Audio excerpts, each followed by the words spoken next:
It's the beginning of the toughest four-game stretch on TCU's schedule, but it starts with the easiest of the four. And Iowa State's looking to stop their 4-game skid by heading down to Fort Worth and taking on the Horned Frogs.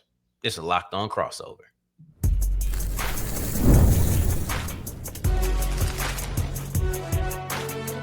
You are Locked On College Crossover, part of the Locked On Podcast Network. Your team every day.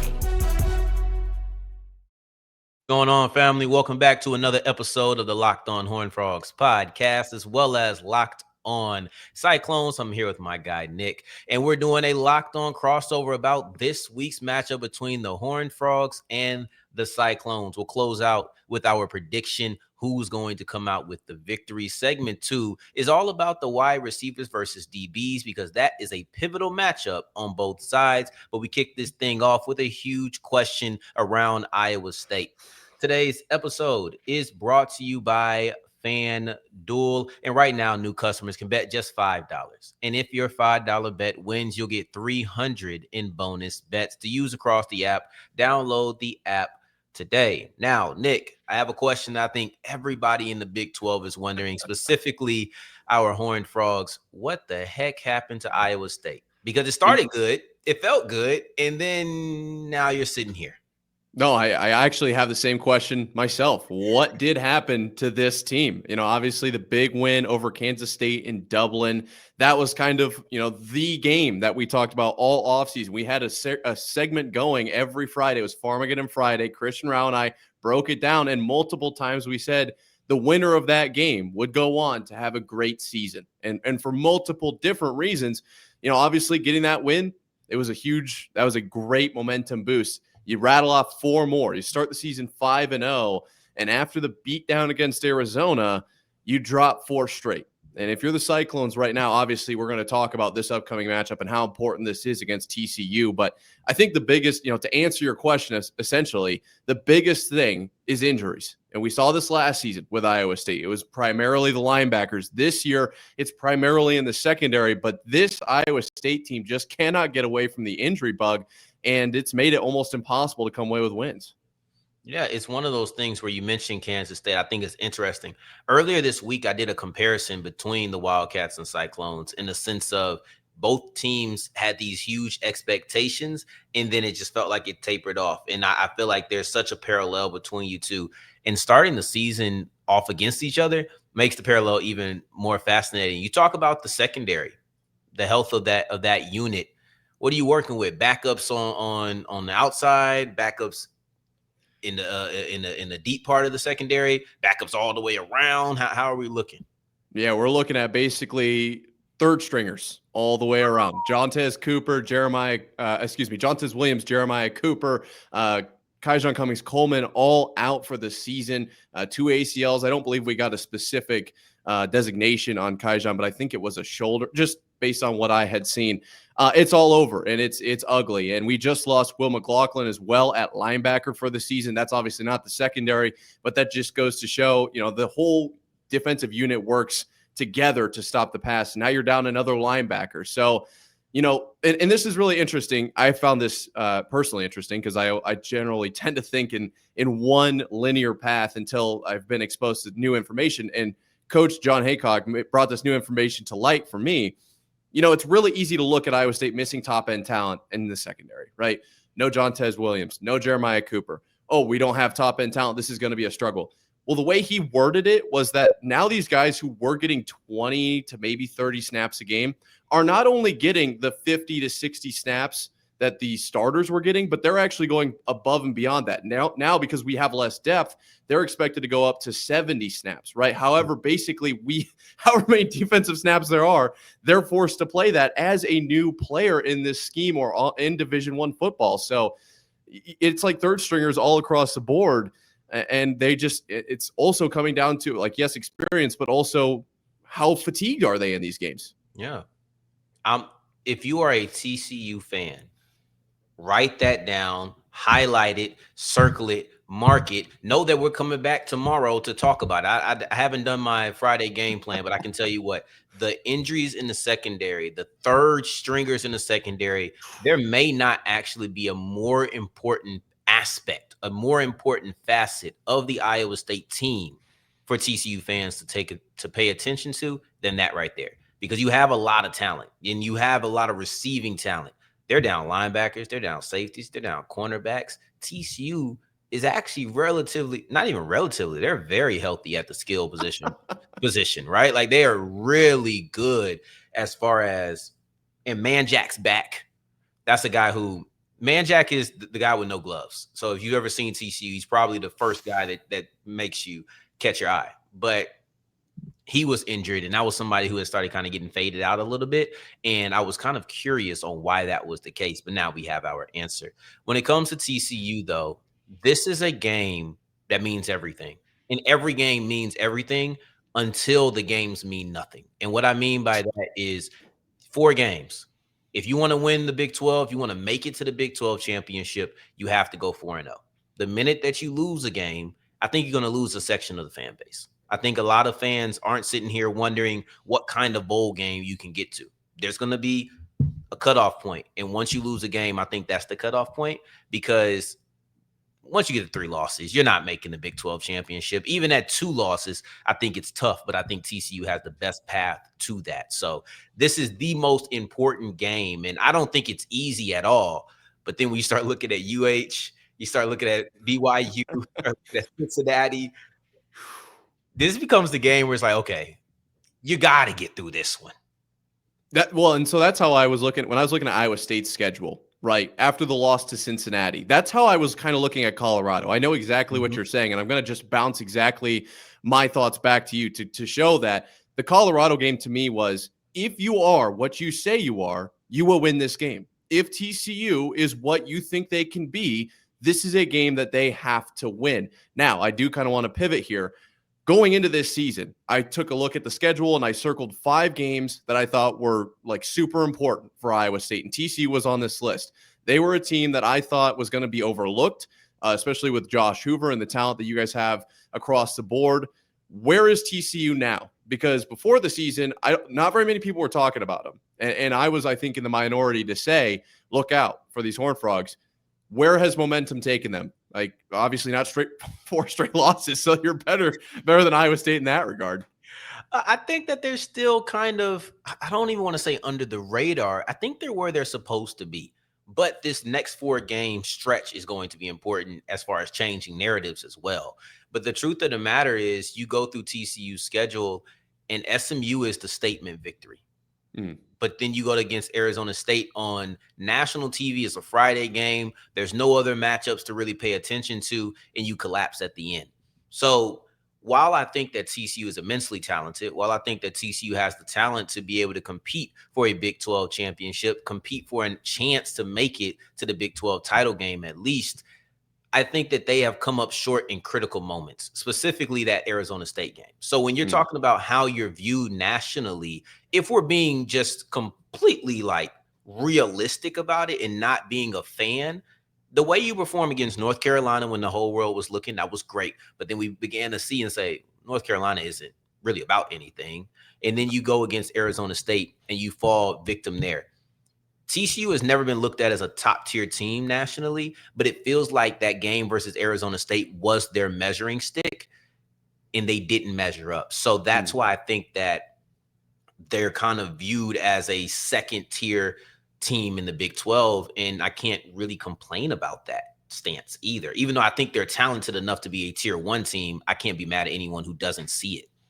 Yeah, no, definitely. And I mean, just looking at what they've accomplished this season, I think that's a fair assessment, especially when you consider the fact that I think the Big 12 it's a good conference. They don't get the love, but they are certainly a very good conference, especially with teams like BYU at the top. Texas Tech did stumble against Arizona State, but still like the very good and honestly deep conference. I think Iowa State has a chance to potentially wreck TCU's season as a team that's literally lost 4 straight. So we have laid out the groundwork. We've kind of seen what both of these teams have been through this season, but we've got to look at a few specific matchups that are going to dictate how this game goes. We're going to do that coming up right here after this. When the opening whistle blows on a new repair, get your crew moving forward with Supply House. Order today and see parts on your doorstep tomorrow. Over 280,000 plumbing, HVAC, and electrical items from the most trusted brands in the business. Their real-time inventory and honest lead times keep you from punting projects, while their industry-leading customer service always has your blind side covered. The part finder tools and 3D schematics can save you hours on jobs where every detail matters, and their Trademaster perks like priority shipping and dedicated support make the whole process smoother. Join the free Trademaster program today and score serious perks like priority shipping, lower prices, and a dedicated support line. Visit supplyhouse.com to sign up for free and use promo code SHCollege5 for 5% off your first order. That's supplyhouse.com. Real people, real service. As we continue rolling on this Locked On crossover with my guy Nick, we're going to break down the big time matchups, and both of us are looking at the wide receiver position. Now, when it comes to TCU, there's a quarterback that everybody loves. That's the biggest difference, is that everybody's not on Rocco's side right now. I was listening to one of your most recent episodes talking about whether or not he should hit the bench. You should check that out as well. I always encourage you should go listen to the opposing team's podcast throughout the week. Right? Like, if you really want to know, this 30 minutes is good and it gives a synopsis. And honestly, it's something that we tend to deal with a lot more on Friday, at least on the Horned Frog side. But you should check out the week-long stretch of episodes. But it's a real good look into where the mindset of the team of the opponent is. Yes. And that's how I can sit here and say that we're looking at wide receivers versus DBs, but I think that my fan base has a much stronger belief in the quarterback than yours does right now. Oh, absolutely. And I'm not, let me just clarify. We love Rocco over here in Ames. You know, Rocco is potentially one of the greatest quarterbacks to go through Iowa State University, but over the last 4 weeks, yeah, it's been rough. We'll call it how it is. Yeah, so maybe I should tweak it. There's a equal amount of love, but maybe a stronger confidence in the present moment from Correct. TCU fans. I think that's fair. So when it comes here, man, the first matchup that jumps to my mind is Josh Hoover and Eric McAlister versus the Iowa State defensive backs. And this will probably be the top matchup in every single game that TCU goes against someone, unless they have a really poor run defense. If they don't have a poor run defense, then I'm going to look at the strength of my TCU Horned Frogs, and that is the passing attack. That is the fact that you have one of the better quarterbacks, one of the best quarterbacks in this conference, in the country. You also have one of the more explosive receivers. Now, we talked about being under the radar. Eric McAlister is under the radar. Eric McAlister is a guy who, when we think about Big 12 wide receivers, everybody thinks about Jordan Tyson. Deservedly so. He might be a top 5 pick in the NFL draft next year, but he's not the leading receiver in this conference. He's not the guy who is going to take. Eric McAlister is also a guy who is going to take the top off the defense. He's also a guy who is, I think he might have the most yards per catch. And I'm trying to not go overboard when you talk about it. How could you not, though? I mean, he is electric. That's the thing. Electric. And you know, sometimes we end up boosting our guy and we take shots at other. I don't want to take shots at Jordan Tyson. He is absolutely phenomenal. But Eric McAlister has the most yards per catch in this conference at almost 20 yards a pop.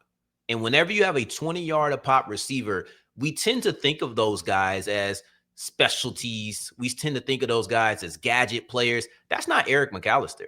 Eric McAlister is a bona fide number 1 wide receiver who also has the ability to catch and run. He has the ability to go downfield. So when we're talking about 20 yards a pop, it's not just one way to do it. It's not just, oh man, this guy has 4.3 speed and he's just beating everybody over the top. He's big, he's physical, he high points. I think that he's an extremely talented receiver, and he's someone that Iowa State is going to have to deal with. If they don't, long day. Dude, the way you're laying this out is making me slightly terrified, because I will say, going into last week, doing my job. I'm doing my job, dude. The worst part is you're just telling the truth, and I'm like, I am becoming more and more scared. You know, last week against Arizona State, one of the big things that I said was we need to effectively stop the run game and force Jordan Tyson, or it's not Jordan Tyson, Jeff Sims to throw. Yeah. That was what we needed to do. We couldn't stop the run game. And we just talked about how beat up our secondary is. So if we're unable to stop the run game and we're going up against an Eric McAlister who has 37 receptions for 727 yards, we were talking about the over-under before today's show. There's a chance TCU hits the over. I mean, what are we talking about here? I am genuinely terrified. I'm looking at this, so I am curious. What's the deal? What is Eric McAlister doing that he doesn't have 57 targets like Jordan Tyson? Is it just that the all-around passing attack of TCU is that good that you can distribute the ball across the entire field? Because that doesn't make me feel any better either. Yeah, no, I'm sorry. That is exactly what it is. I think that one way I've described the TCU receiving attack, not just the receiving core of wide receivers, but the receiving attack is like a variety bag of chips in the sense that I could go to Eric McAlister and I can get my Doritos. I could go to Jordan Dwyer. I could get my Fritos. I can go. I'm not a big chip guy, so I'm not going to go and do all these chips and whatnot. I'm running out of names to list, but you get the point. The point is that you have Eric McAlister, you have Jordan Dwyer, you have Joseph Manjack as wide receivers, and you also have guys like Ed Small, and you're seeing guys like Everhart who are starting to get into the mix. That's 5 receiving threats, and I didn't even talk about DJ Rogers. I didn't even get into Lafayette Kiuwe. I didn't even get into Kamorian Pimpton, and I think that of those tight ends that I just named, Rogers is the most consistent threat. You can make an argument that Rogers really has been the most efficient and steady player, not just receiving threat, but most steady and efficient player on the offensive side of the ball for TCU. That's 4 to 7 threats that you have to watch out for at any given moment. That's a spread, and everybody can't eat every week. McAlister is going to eat the most frequently, though. And that's the way that I would look at it. He is the number one guy. He's just not the only one. And that's why he's not going to have as many receptions. Well, you know what they say, you always play to the level of your opponent. So I am hoping that because TCU is providing so many problems for Iowa State, that they're going to be able to step up to the plate and hit a dinger instead of some little, ground ball to third base that gets thrown out immediately. On Iowa State's side here, the biggest thing that I sent you back, you sent me, what are some things you're looking for? The first thing I want to see out of this, matchup kind of situation we're looking at here is, can Taylor Mauser beat Andy Avalos? I hope I pronounced that correctly. But, we talked all week, as you were talking about, watching my show. Is it Rocco Becht? Is it the wide receivers? It's kind of everything right now. Nothing really seems to be going correct. But I think that if Taylor Mauser can step up to the plate and make a few actual legitimate solid play calls in this game, we have a good shot at winning this. Now, there's a lot of things that have to happen for that to present itself, right? We need to get a few stops on defense. But I think if Iowa State gets into the red zone and, fizzles out on the 2 like we did against Arizona State, or can't find a way to find a first down past the 40, or gets the ball in TCU territory and just is only able to walk away with a long field goal, that's not the recipe to success. As we just talked about, with TCU having all of these threats across the board, there's just no way that I can rely on Iowa State to hold them to 20 points. There's no way I can rely on Iowa State to hold them to 15 points. I'm going to need to see Iowa State score 35 points, I think, to come away with this win. And that comes down to, can Taylor Mauser decide to actually hand it off? Or are we going to run some fake jet sweep, hand it off to the tight end, QB sneak, cute? What are we doing? Just hand it off to Carson Hansen. Let him find the hole. Man, I don't know if I'm about to play the Iowa State Cyclones or the New Orleans Saints. As someone who writes for the Saints, gosh. Now, that just sounds like everything I've said about the team over the years. This year. Oh, my gosh. So you know my pain. I do know your pain. I feel your pain the day after TCU plays every single week. I feel it. But no, I'll say this. You talk about it. I tried to go find what it is that Iowa State just excels in as far as pure rankings. And it just felt like everything was in the 8 to 11 range. What is it that this offense does really well? Is it running the ball, but just don't run it enough? What is it? What, if anything, that you just feel like Iowa State can hang their hat on?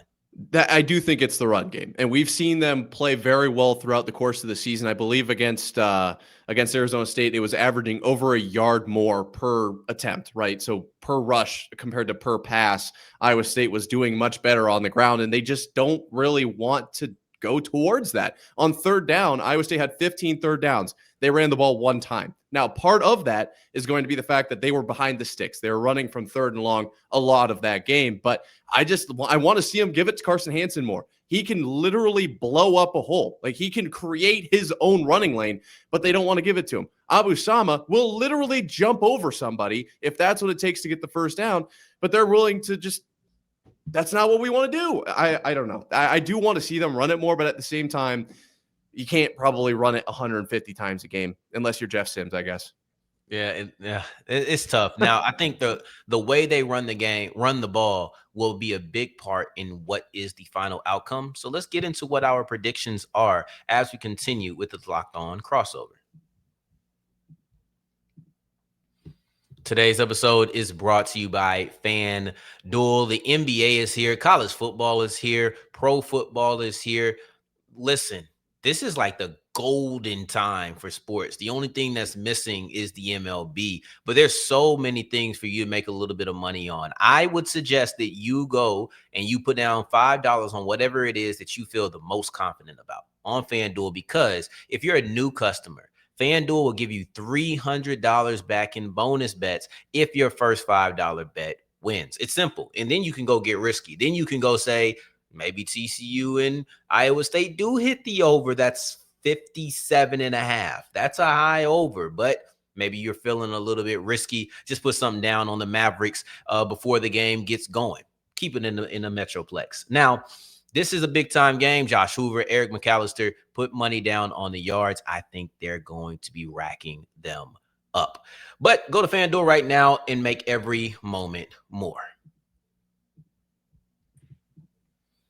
As we're wrapping up today's episode of the Locked On crossover, I appreciate you for making us your first listen of the day every day, making it all the way to segment 3. And I thank you 2 times for that.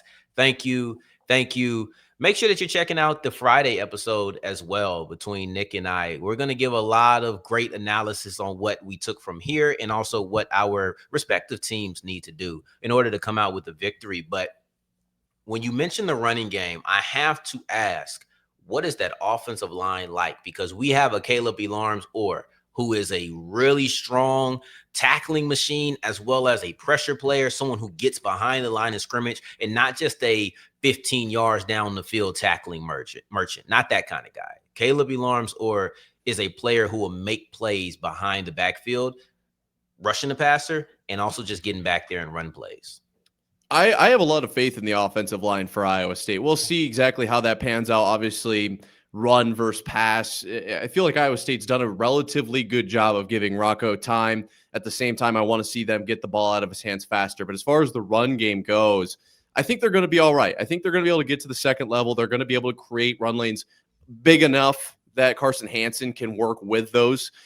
Jim Boniface has been phenomenal for Iowa State this season. Black has as well. Honestly, of all, and this is not like the bar is super high here, but of all of the position groups this season, I genuinely think the offensive line has been the brightest spot for Iowa State. The defensive line's probably in there as well. Linebackers have played phenomenally, but I think I'm going to hand it to the offensive line. So I feel pretty good about that.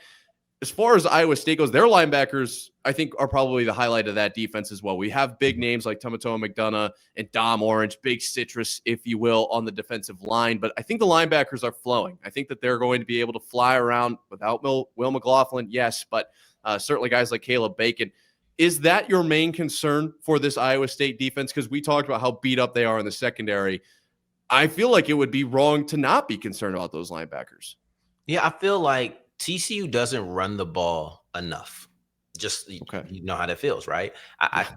TCU doesn't run the ball enough, and it puts me in a weird space where I'm not overly concerned about the linebackers because I feel like they don't run the ball enough, and I feel like the tight ends can take advantage of them in the receiving game. So it kind of my biggest concern at all times, no matter what, is the opposing team's defensive line. That's the biggest neutralizer when it comes to Josh Hoover, is the ability to get pressure on him. We've seen him manage it to varying degrees throughout the year. I'll be honest. I thought he did a really good job managing pressure against SMU. He showed mobility. He showed the ability to run, not only to pass, but then run to actually run. But then you see a game like Arizona State, And in that game, you could tell he was absolutely compromised. And you don't know which one you're going to get. No quarterback likes pressure. And he's not a super mobile guy. And those guys tend to deal with pressure a lot better. He can move, but he's not extremely mobile. So my biggest concern is always the opposing defensive line going against an offensive line for TCU that has given up some pressure. They have given up some lanes, some gaps in the running game. That's my biggest concern, is probably that front line more than anything else. Well, let me give you this, and I'll give this to the TCU faithful out there as well. Don't feel too scared about the Iowa State defensive line. Now, that doesn't mean that they can't do anything, but they have had a ridiculously low pressure rate all season long, and it just doesn't really seem like Haycock knows how to attack this defense. As the coordinator, where does he want to go with it? Does he want to send 5, or does he want to drop 8? Whenever we drop 8 on 3rd and long, it's pretty much a free conversion. So I'm curious. I know everyone in the Big 12 saw what Sims did last week. 228 rushing yards from a quarterback. All right. I saw it live and in person. It was not a fun experience. Will Josh Hoover be able to essentially exploit Iowa State in that way? Because if Iowa State sends 3, there is always an open rushing lane. If they don't directly close down that pocket, there is an open rushing lane. And that, I think, is where a lot of Iowa State fans, that's the reason I bring this up, there is an area of concern. What is going to happen when Josh Hoover gets an open rushing lane? I think he's good enough. I think he's athletic enough to take advantage of it. I really do. I don't think it's going to be his first thought, though. That's the thing. Okay. I think if he decides to do it, he's athletic enough to take advantage. It depends on – I don't think he's going to run by a linebacker who has an angle on him. But if it's a 3rd and 5, I think you're picking that up. If it's a 3rd and 8, you might get close enough for a 4th down attempt. I think that's the way that I would look at Josh Hoover and his athleticism. But if you're just opening it up and the middle of the field is open as well, easy conversion after easy conversion. He's not Jeff Sims, but he's definitely mobile. I think he's more athletic than given credit for, because he just doesn't tap into that a lot. Yeah, I would say that Josh Hoover's better in the pocket, would you? He's unbelievable from the pocket. Yeah, no, that's where he makes his magic. And I'll be interested to see throughout not just this game, but the rest of the season, when he does run, if he runs out to the side. Because I think that Hoover is good when stepping up, but when he has to run out to the side, I feel like it's a little hit or miss.